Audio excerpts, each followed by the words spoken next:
Siberia, Sagrado Imperio Ruso.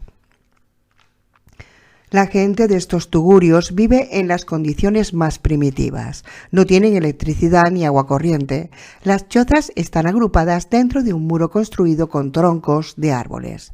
La más pequeña pertenece al padre Sergei Rizkov.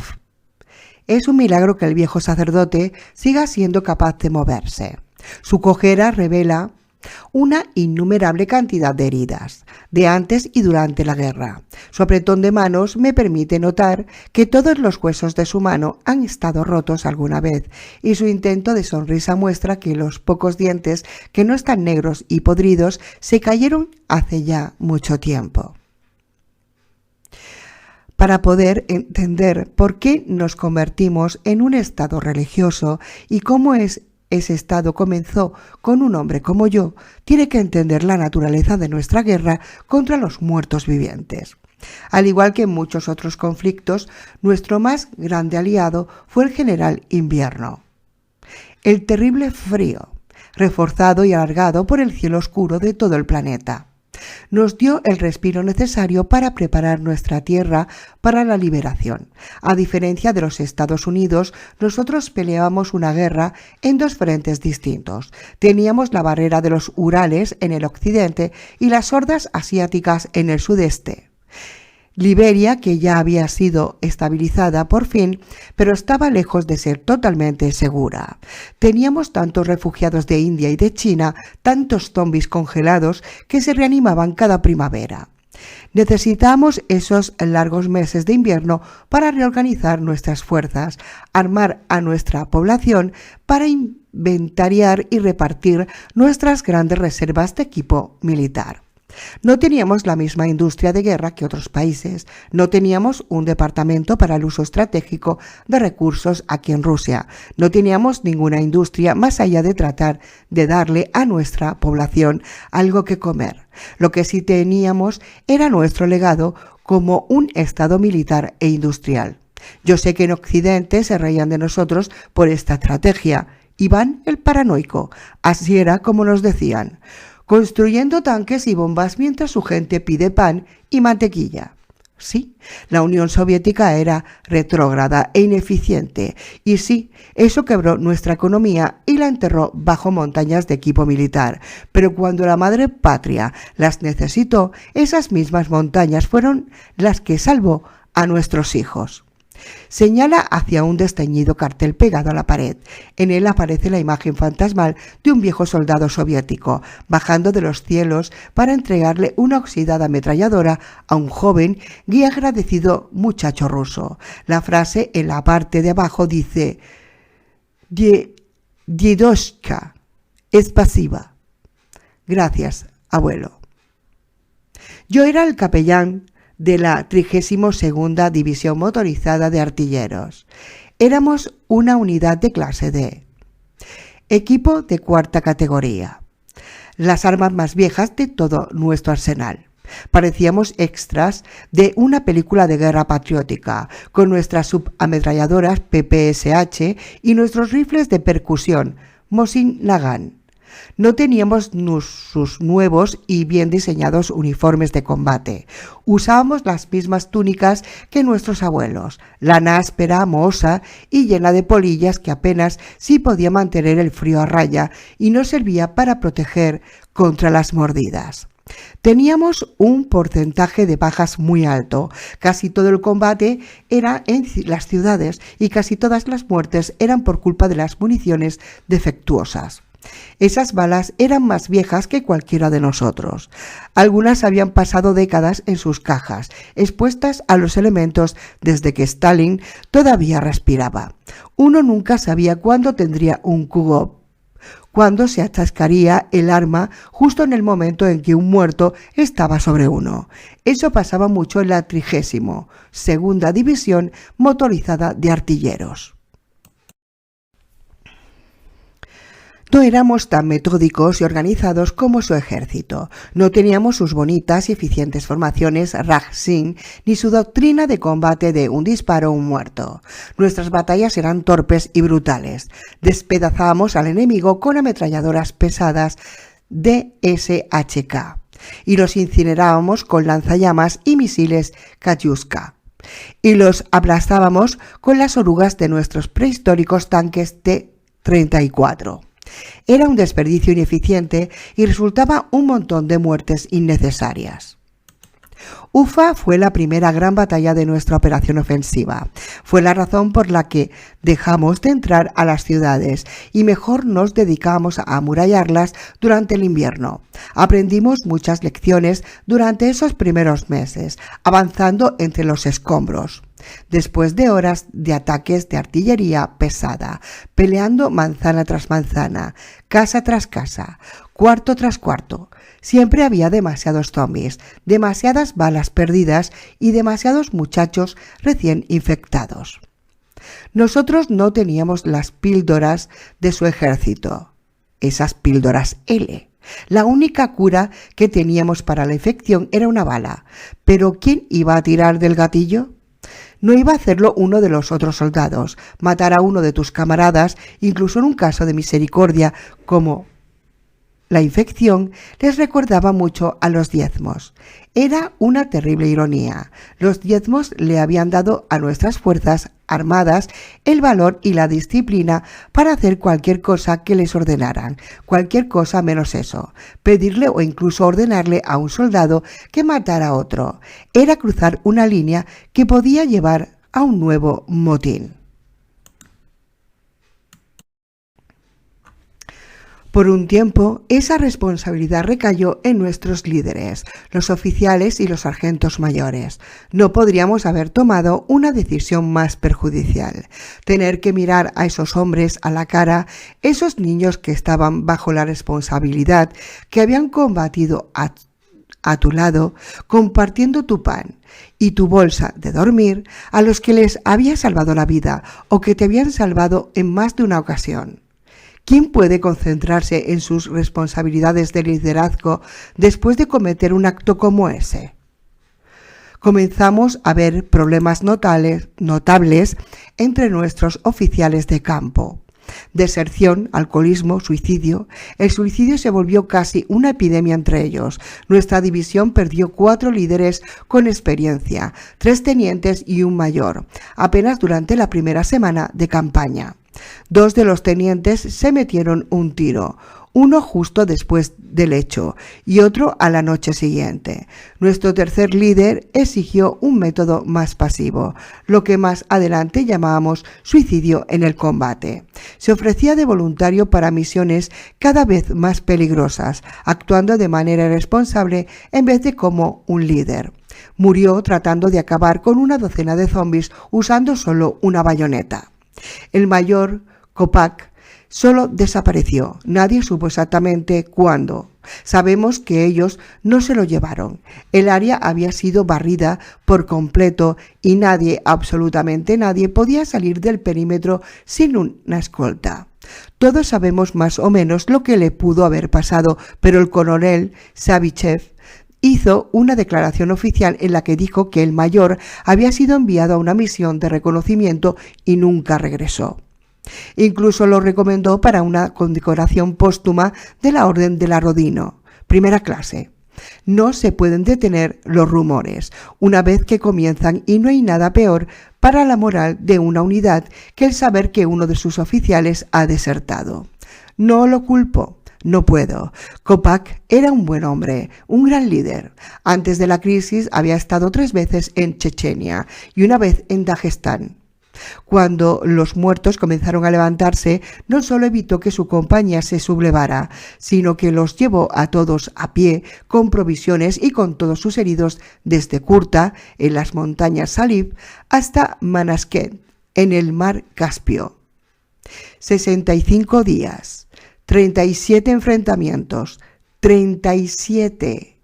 Podría haberse convertido en instructor, se lo había ganado por mucho, e incluso lo había llamado a formar parte del Stavka, con su experiencia en combate. Pero no, él se ofreció como voluntario para seguir combatiendo y ahora es considerado un desertor.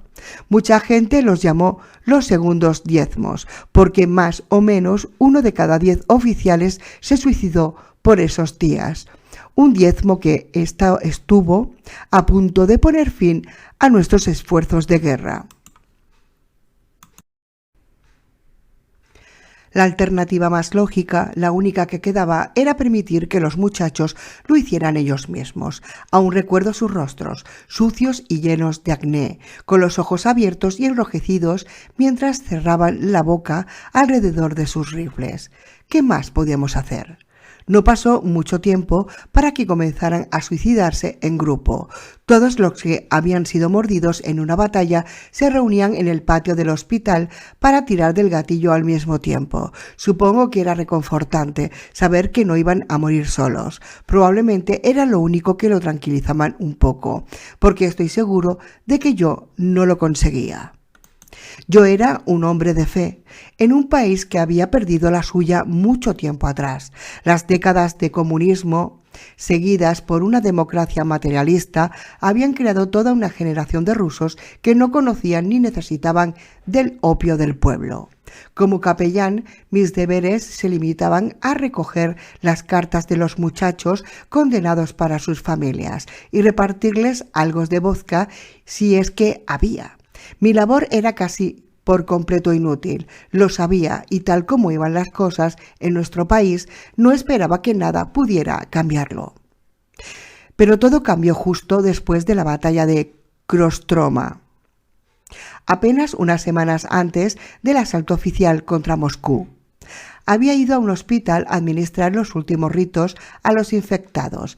Estaban en cuarentena, algunos de ellos con graves heridas y otros aparentemente saludables y lúcidos. El primer muchacho que vi no podía tener más de 17 años. No había sido mordido. Eso habría sido menos trágico. Los brazos de un zombi habían sido arrancados por las orugas de una torreta móvil Su-152 y lo único que quedó fueron unos jirones de carne colgando de unos huesos rotos, agudos y afilados como lanzas. Los huesos habían atravesado la túnica del muchacho en un punto en el que unas manos solo habrían podido agarrarlo. Estaba tirado en un catre, sangrando por la herida en su vientre, con el rostro pálido y el rifle temblando entre sus manos. Detrás de él había una fila de 5 muchachos infectados. Seguí el protocolo y les dije que rezaría por sus almas. Ellos se encogieron o asintieron cortésmente. Recibí sus cartas como siempre, les ofrecí un trago y les entregué un par de cigarrillos de parte de su oficial al mando. Aunque lo había hecho ya muchas veces, esa vez me sentí diferente. Algo se me revolvía en mi interior, una sensación tensa y cosquilleante que se abrió paso a través de mi corazón y mis pulmones. Comencé a sentir que todo mi cuerpo temblaba mientras esos soldados apoyaban la boca de sus rifles bajo sus barbillas. A las 3, dijo el mayor de ellos. 1, 2... No pudo seguir contando. El niño de 17 años salió volando hacia atrás y cayó al suelo. Los otros se quedaron mirando el agujero de bala en su frente y luego la pistola humeante en mi mano, en la mano de Dios. Dios me estaba hablando. Podía sentir sus palabras retumbando en mi cabeza. No más pecadores, me decía, no más almas condenadas al infierno. Era tan sencillo, tan simple. Las muertes a manos de los oficiales nos habían costado nuestros mejores hombres y las muertes a manos de los propios soldados les estaba costando al Señor demasiadas almas buenas. El suicidio era un pecado a los ojos de Dios y nosotros sus sirvientes, los pastores de sus rebaños en la tierra. Éramos los únicos que debíamos cargar con la cruz de liberar las almas de esos cuerpos infectados. Esa fue la explicación que le di al comandante de la división cuando descubrió lo que había hecho y el mensaje que enviamos a cada capellán en el campo de batalla y luego a cada sacerdote civil a lo largo y ancho de la madre Rusia. Lo que más tarde fue conocido como el acto de purificación final fue solo el primer paso de una nueva ola de fervor religioso que superaría incluso a la revolución iraní de los 80. Dios sabía que sus hijos habían sido privados de su amor por demasiado tiempo. Necesitaban una guía, algo que les diera valor y esperanza. Podría decirse que esa era la razón por la que resurgimos de esta guerra como una nación de fe y hemos seguido reconstruyendo nuestro estado con la fe como piedra angular. ¿Son ciertas las historias de que esa filosofía se pervirtió en ocasiones por razones políticas? Hace una pausa. No comprendo. El presidente declarándose como cabeza única de la Iglesia. ¿Acaso el líder de una nación no puede sentir el amor de Dios como todo el mundo? ¿Es cierto que se organizaron escuadrones de la muerte, formados por sacerdotes, para asesinar gente con la excusa de que se estaban purificando víctimas infectadas? Otra pausa. No sé de qué me está hablando. ¿Acaso no es esa la razón por la que usted se alejó de Moscú? ¿La razón por la que vive aquí? Hay un largo silencio. Se escucha el ruido de unos pasos que se aproximan. Alguien toca la puerta. El padre Sergei abre y aparece un niño flaco y andrajoso. Su cara pálida y asustada está cubierta con manchas de barro. Habla rápidamente en el dialecto local, gritando y señalando hacia la carretera. El viejo sacerdote asiente solemnemente, pone una mano en el hombro del niño y se dirige hacia mí. Gracias por venir. ¿Me disculpa, por favor? Mientras me levanto para marcharme, él abre un enorme cofre de madera que descansa a los pies de su cama y saca una vieja Biblia y una pistola de la Segunda Guerra Mundial.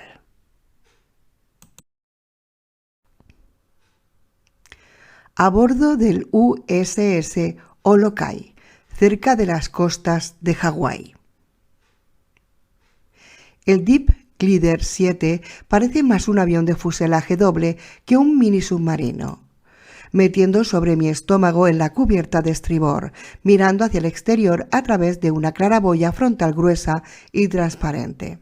Mi piloto, el suboficial mayor Michael Choi, me saluda desde la cubierta de babor. Choi es un marinero de la vieja escuela y es quizá el buzo más experimentado del equipo de combate profundo ECP de la Armada Naval de los Estados Unidos. Sus patas de gallo y sien encanecida contrastan fuertemente con su entusiasmo de adolescente. Mientras el barco nodriza nos baja hacia la superficie del Pacífico, creo percibir un rastro de hawaiano en el casi neutral acento de Choi.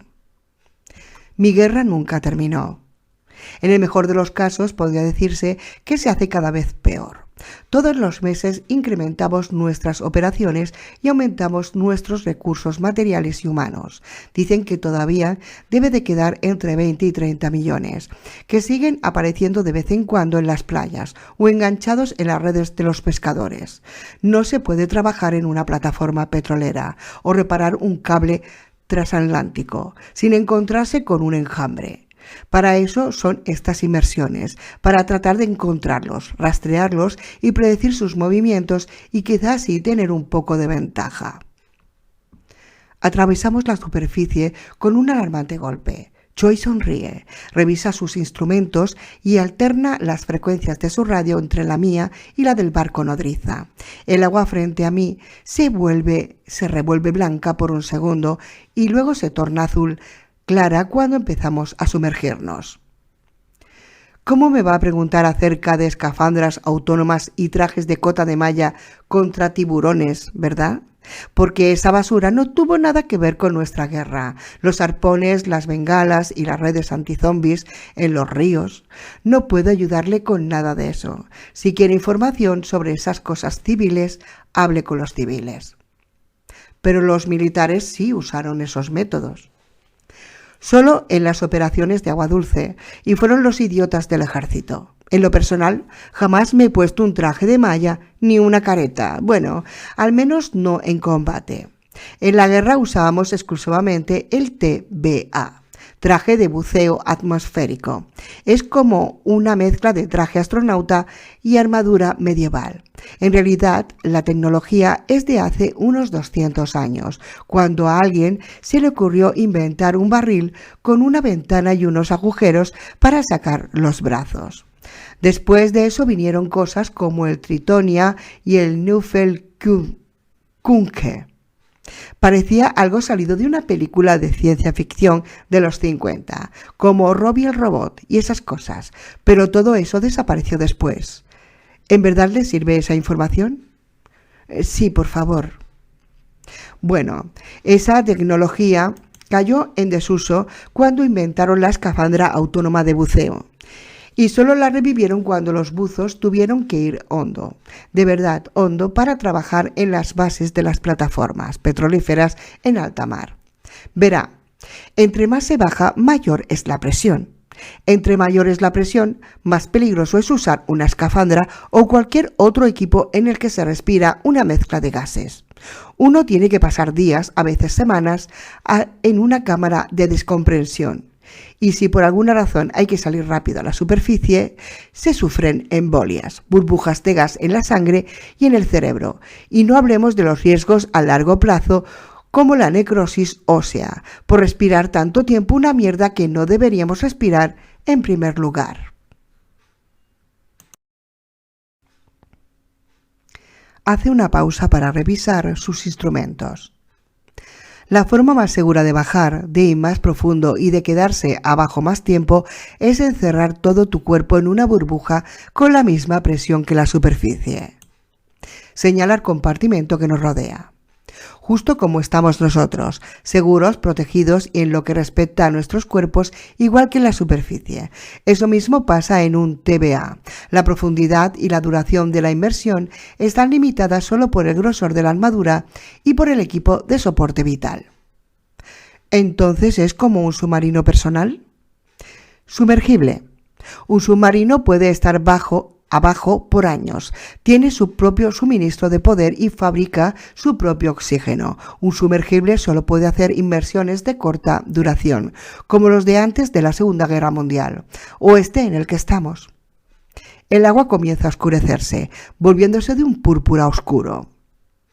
La misma naturaleza de una TVA. El hecho es que básicamente una armadura lo hacen ideal para el combate en aguas claras y oscuras. No estoy descontando los otros trajes, ya sabe, los de tiburones y otras cotas de malla. Tienen 10 veces más maniobrabilidad, velocidad y agilidad, pero tienen que restringirse a trabajar en aguas poco profundas y si por alguna razón un par de esos desgraciados te agarran... Vi un montón de esos buzos con los brazos y las costillas rotas y 3 con el cuello fracturado o ahogados, cuando lograban dañar el tubo de aire o les arrancaban el regulador de la boca, incluso con un casco completo y un traje de neopreno cubierto de malla. Lo único que esos tienen que hacer es agarrarte fuerte hasta que se te acabe el aire. Muchos tipos terminaron así, o cuando trataban de huir hacia la superficie y la embolia acababa el trabajo que Zack había comenzado. ¿Le pasaba muy seguido a los buzos con cotas de malla? Algunas veces, sobre todo al principio, pero nunca nos pasó a nosotros. No teníamos ningún riesgo de sufrir daños físicos. Tanto tu cuerpo como tu equipo de soporte vital están encerrados en una cubierta de aluminio colado o algún material compuesto de alta dureza. Las articulaciones de casi todos los modelos son de acero y aluminio, sin importar hacia qué dirección te torciera Zack los brazos. Si acaso lograba agarrarte bien, lo cual ya era raro, considerado lo liso y lo redondeado que es el traje, era físicamente imposible que te rompiera algún hueso. Si por alguna razón había que salir rápido a la superficie, solo tenías que soltar el lastre o usar un propulsor, si tenías uno. Todos esos trajes tienen una gran flotabilidad. Suben disparados como un corcho. El único riesgo era que Zack se agarrara a ti durante el ascenso.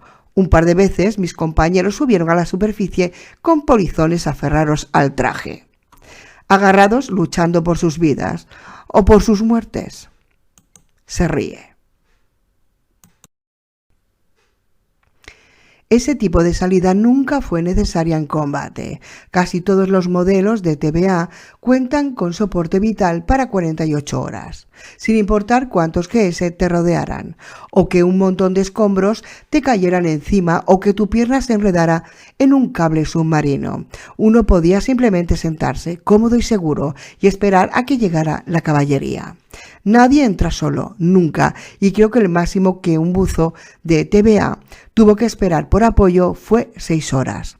Hubo ocasiones, más de las que puedo contar con mis dedos, en las que uno de nosotros quedaba atascado, lo reportaba y decía que no había ningún peligro inmediato y que el resto del equipo podía ir a ayudarlo solo después de que terminara la misión. Usted habló de los modelos de TVA. ¿Había más de un tipo? Teníamos un montón, civiles, militares, viejos, nuevos, bueno, relativamente nuevos. No podíamos fabricar más unidades durante la guerra, así que tuvimos que trabajar con los que ya existía. Algunos de los más viejos eran de los 70, los Jims y los Sams. Me alegra no haber tenido que operar nunca en uno de esos. Esos solo tenían articulaciones libres y pequeñas escotillas en los costados y el frente del casco de metal, en lugar de un visor completo. Al menos así eran los primeros Jim. Conocí a un tipo del Servicio Naval Especial británico. Tenía un círculo de ampolla sangrante alrededor de la entrepierna, en el punto donde las articulaciones del Jim le pellizcan la carne. Tremendos buzos esos del SNB. Pero nunca cambiaría mi trabajo por el de ellos. Nosotros teníamos los 3 modelos básicos de la Marina norteamericana: el traje rígido 1200, el 2000 y el exoesqueleto Mark I. Ese era el mío, un exo. ¿Le gusta la ciencia ficción? Esa cosa parecía diseñada para luchar contra las termitas gigantes del espacio. Era mucho más delgado que los trajes rígidos y tan liviano que uno hasta podía nadar.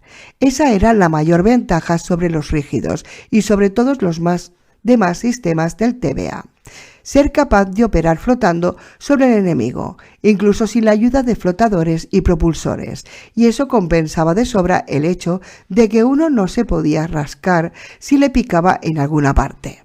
Los trajes rígidos eran lo suficientemente grandes como para que uno metiera los brazos en la cavidad central y así se permitieran operar equipos secundarios.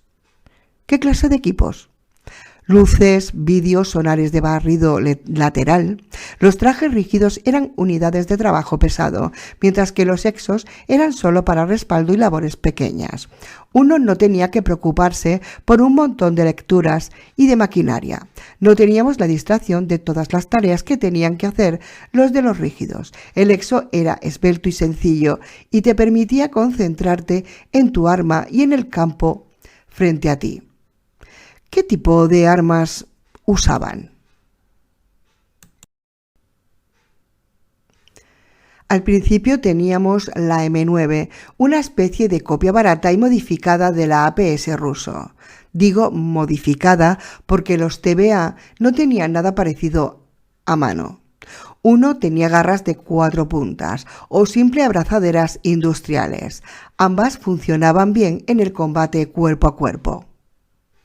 Solo había que agarrar la cabeza de un G y apretar, pero era imposible disparar un arma con esas cosas. La M9 estaba soldada al antebrazo y se disparaba con un interruptor eléctrico.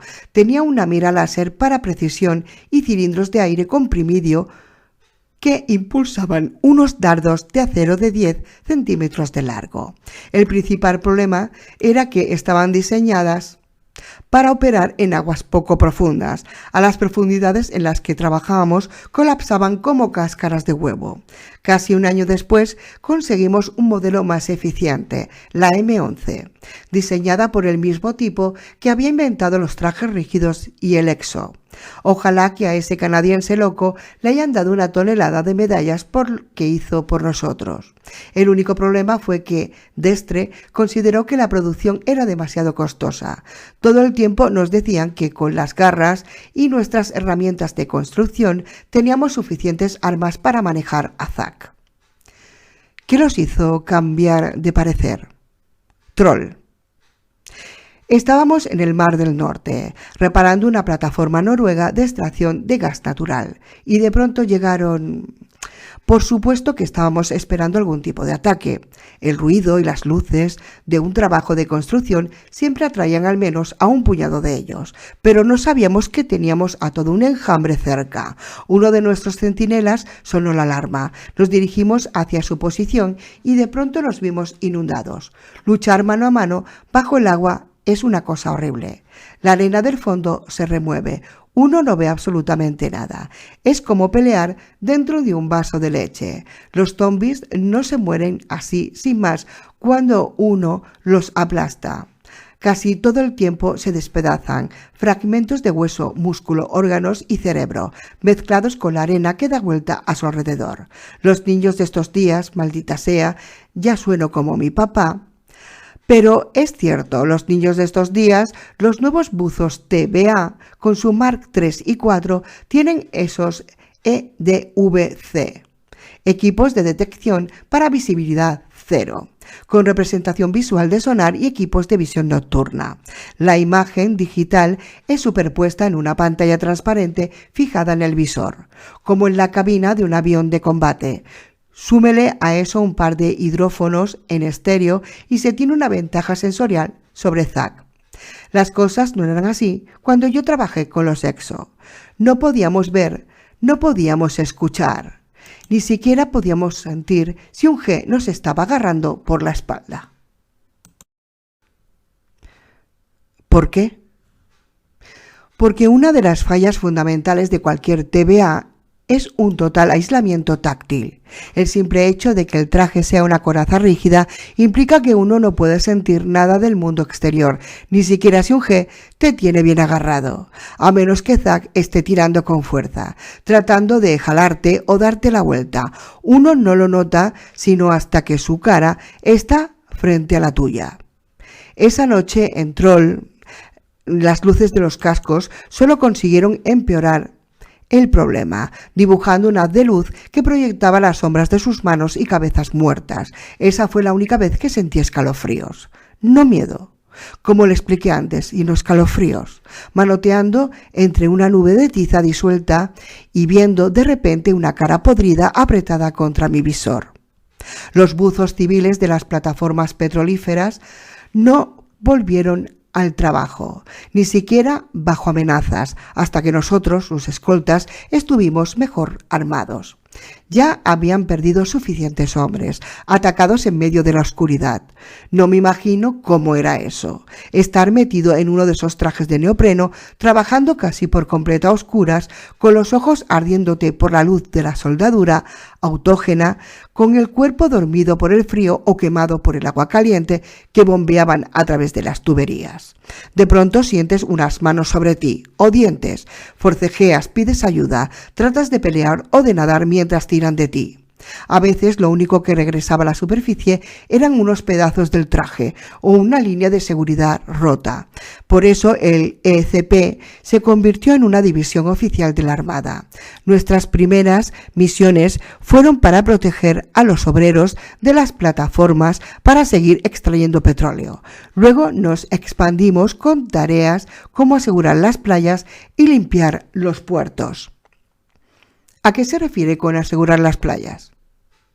Básicamente era ayudar para que los marines pudieran desembarcar vivos. La cosa más importante que aprendimos en Bermuda, nuestro primer desembarque anfibio, fue que la playa estaba atascada constantemente por Gs que salían de entre las olas. Había que establecer un perímetro, una red semicircular alrededor del área del desembarco, a suficiente profundidad para que los barcos pudieran pasar sobre ella, pero lo suficientemente alta para contener a Zack. Eso era lo que hacíamos nosotros. 2 semanas antes de la fecha del desembarco, una nave echaba anclas algunos kilómetros mar adentro y comenzaba a barrer con su sonar activo. Eso era para atraer a Zack y alejarlos de las playas. ¿Pero el sonar no atraía a los zombies de aguas más profundas? El duro nos dijo que eso era un riesgo aceptable. Supongo que no tenían ninguna idea mejor. Por eso era un trabajo para los TVA, demasiado arriesgado para buzos con trajes flexibles. Uno sabía que se estaba formando una horda bajo ese barco y que una vez que apagaran el sonar, uno sería el único objetivo cercano. Pero, en realidad, fue lo más parecido que tuvimos a unas vacaciones. La frecuencia de los ataques fue la más baja que habíamos registrado y cuando la red estuvo lista, su tasa de éxito fue casi perfecta. Solo se necesitaba una pequeña patrulla para vigilarla constantemente y quizá despacharse a uno que otro G que trataba de subir por la red. En realidad no nos necesitaban para una operación como esa. Después de los primeros 3 desembarcos, siguieron usando buzos con cotas de malla. ¿Y la limpieza de puertos? Esas sí que no fueron vacaciones.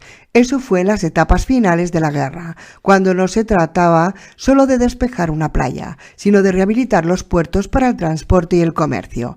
Eran operaciones gigantes y conjuntas.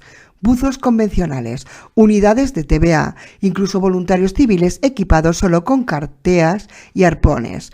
Yo ayudé a limpiar Charleston, Knoxville, Boston, el maldito Boston, y la madre de todas las pesadillas submarinas, la ciudad de los héroes.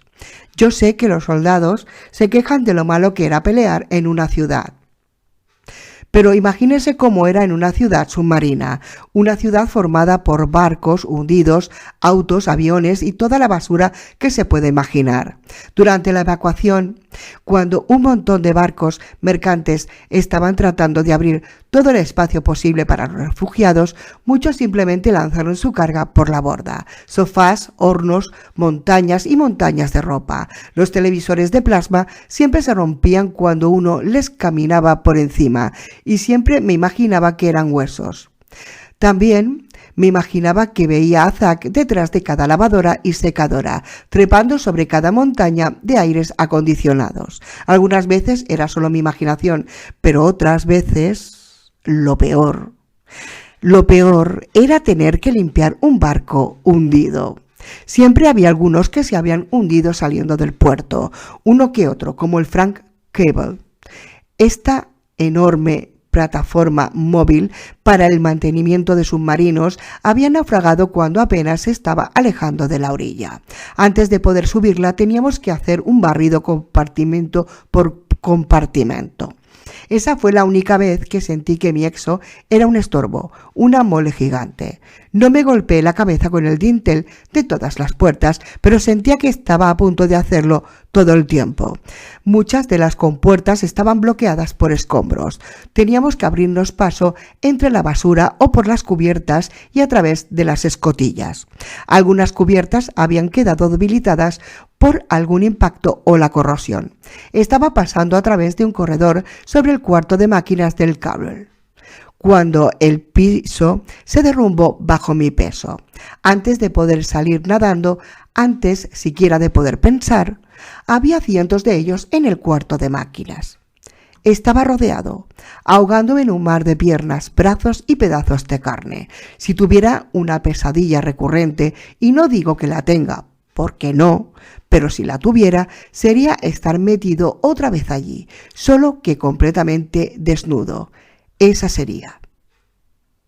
Me sorprende lo rápido que llegamos al fondo. Parece una llanura desértica, con un leve brillo blanco entre la permanente oscuridad. Veo fragmentos de corales tubulares por todas partes, rotos y pisoteados por los muertos vivientes. Ahí están. Volteo para ver el enjambre, más o menos unos 60 de ellos, caminando entre la eterna noche de aquel desierto. Y aquí vamos nosotros. Joy maniobra hasta ponernos sobre ellos. Ellos tratan de alcanzar nuestras luces, con los ojos abiertos y las mandíbulas frenéticas. Puedo ver el suave resplandor del rayo láser, mientras se enfoca sobre nuestro primer objetivo. Un segundo después, un pequeño dardo sale disparado hacia su pecho. 1. Luego enfoca el rayo de un segundo espécimen. 2. Sigue recorriendo el enjambre, disparándole a cada uno con un tiro que no es letal. Me muero de las ganas de matarlos. Es decir, ya sé que la idea es estudiar sus movimientos y así poder organizar un buen sistema de alarmas. Ya sé que si tuviéramos los recursos para acabar con todos ellos lo haríamos. Pero... Dispara el sexto dardo, al igual que los demás. Su objetivo ignora por completo el pequeño agujero que éste abre en su externón. ¿Cómo lo hacen? ¿Cómo es que siguen por aquí? Nada de este mundo corroe tanto como el agua de mar. Estos Gs deberían haberse podrido antes que los de tierra firme. Sus ropas sí desaparecieron, cualquier cosa orgánica como tela o cuero. Las figuras de abajo están completamente desnudas. Entonces, ¿por qué no se pudren ellos? ¿Es la temperatura de las profundidades o la presión? ¿Y cómo es que tienen tanta resistencia a la presión? A esta profundidad, el sistema nervioso de un ser humano se convertiría en gelatina. Ni siquiera debería estar de pie, mucho menos caminar y pensar, o lo que sea que ellos hacen en vez de pensar. ¿Cómo lo logran? Estoy seguro de que alguien por allá arriba tiene las respuestas y que la única razón por la que no me lo dicen es... De pronto, se distrae con una luz parpadeante en su tablero de instrumentos. ¡Ey! ¡Mire esto! Observo mi propio tablero. Las lecturas son incomprensibles. Tenemos uno caliente, con una lectura de radiación bastante alta. Debe venir del Océano Índico, de Irán o Pakistán, o quizá de ese submarino chino que hundieron en Maniji. ¿Qué le parece? Dispara otro dardo. Dispara otro dardo. Tiene suerte. Esta es una de nuestras últimas inversiones de reconocimiento tripuladas. A partir del próximo mes serán puros VCR, vehículos operados 100% a control remoto. Ha habido mucha controversia sobre el uso de los VCR para el combate. Eso nunca ocurrirá. El Estudión tiene mucha influencia. Ella nunca dejará que el Congreso nos reemplace por robots. ¿Hay alguna validez en esos argumentos? ¿Qué quiere decir? ¿Que si los robots son mejores combatientes que unos buzos del TBAS? Claro que no. Todo eso de limitar la pérdida de vidas humanas es pura mierda. Nunca perdimos un solo hombre en combate, ni uno. Ese tipo del que todos hablan, Chernov, se murió después de la guerra, en tierra firme, porque se emborrachó y se quedó dormido en las vías de un tren. Jodidos políticos. Quizás los VCR son más rentables, pero nunca serán mejores. Y no me refiero solo a la cuestión de la inteligencia artificial. Hablo del corazón, el instinto, la iniciativa, todo lo que nos hace lo que somos. Por eso sigo aquí, igual que el Esturión, y que casi todos los veteranos que se echaron al agua durante la guerra. Casi todos seguimos trabajando porque hay que hacerlo, porque nadie ha podido inventarse un circuito y unos datos que nos reemplacen. Créame, cuando lo hagan no solo no voy a volver a ponerme un exotraje, sino que voy a retirarme del ejército y hacer un alfa noviembre. ¿Qué es eso? Es por Acción en el Atlántico Norte, una vieja película de guerra en blanco y negro. Hay un tipo en ella. ¿Recuerda al skipper de la isla de Gilligan? Es su padre. Él decía algo en la película. Voy a cargar un remo sobre mis hombros y a internarme en tierra firme. Y, en primer lugar, en que alguien me pregunte ¿qué es la cosa que llevas en el hombro? Ahí voy a quedarme por el resto de mi vida.